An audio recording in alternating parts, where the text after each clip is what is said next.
What if I told you the best way of losing money in property investment is by treating property investment as a hobby, and we at Enrich Property, we treat property investment as a business, and that's what we tell each and every one of our clients.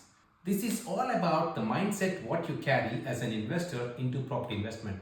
In this particular video, I want to talk about the difference between how someone is thinking when they're doing it as a hobby versus how someone is doing while they're doing it as a business. So let's dive into it. So as the title says, property investment is not equal to a hobby. It is a business. So now let's break it down and say we have two different kinds of mindset. One of them is treating it as a hobby and one of them is treating as a business, right? So when someone is treating it as a hobby, what they're doing is the first and foremost thing is they are going to invest based on emotion, right? So they are not thinking logically, they are going by emotion and seeing, I want to buy this property because I like it for the kitchen or bathrooms or whatever it is. The second one is they go by what they call as a gut feel, right? So they go by saying, oh, it should be all right, mate, let's go buy it, so that's what they're going by. They are not doing the risk analysis properly. They don't see what is going to be wrong with this property if you buy it and vice versa. They don't understand that.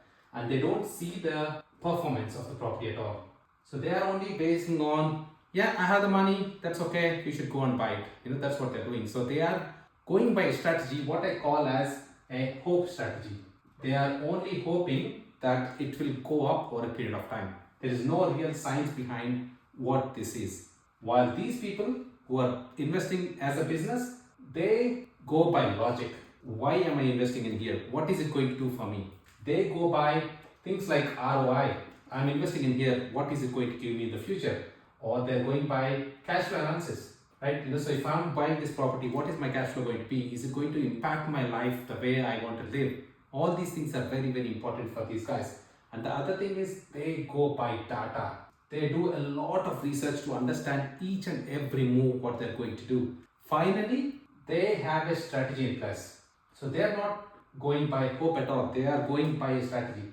What is my strategy? What am I going to get out of this? And where am I going to go? Why I say that it's important to have the business mindset is because the banks which are going to lend you money, they are not going to give you a lending based on a hobby. They are pretty much seeing it as a business. They are seeing as, okay, this particular person, I'm going to give them some money. So they consider it as the way bank considers it is the loan, they consider it as a business. So what are you spending to be able to buy this property and what is the yield you're getting out of it?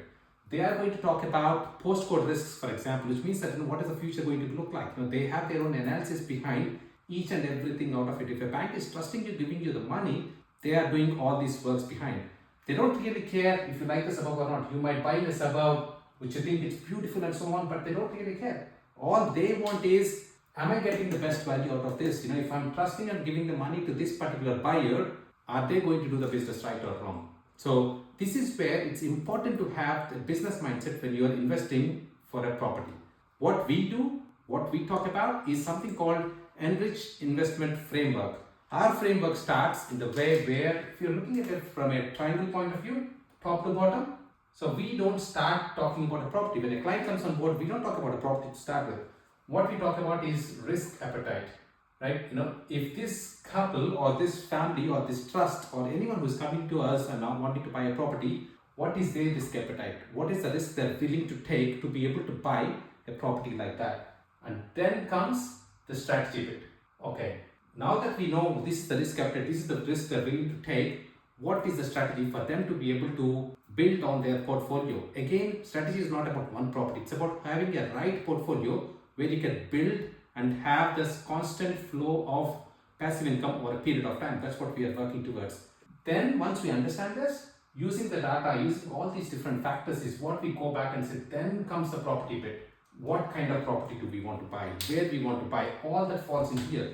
Like the other video which I mentioned before, where we talk about hot, warm and cold markets, all the discussions comes at this point. You don't start with that. This is where a lot of investors or a lot of even other agents as well, they miss out is, they start talking about property first. They sometimes don't even consider the risk appetite at all. All they talk about is, okay, I have to buy a property, let me go and buy it. I have my budget, let me see what's available in the market. That's not how you do it. So if you want to be successful in your property investment journey, treat it like a business, purely numbers, purely based on all these different things. I hope that helps.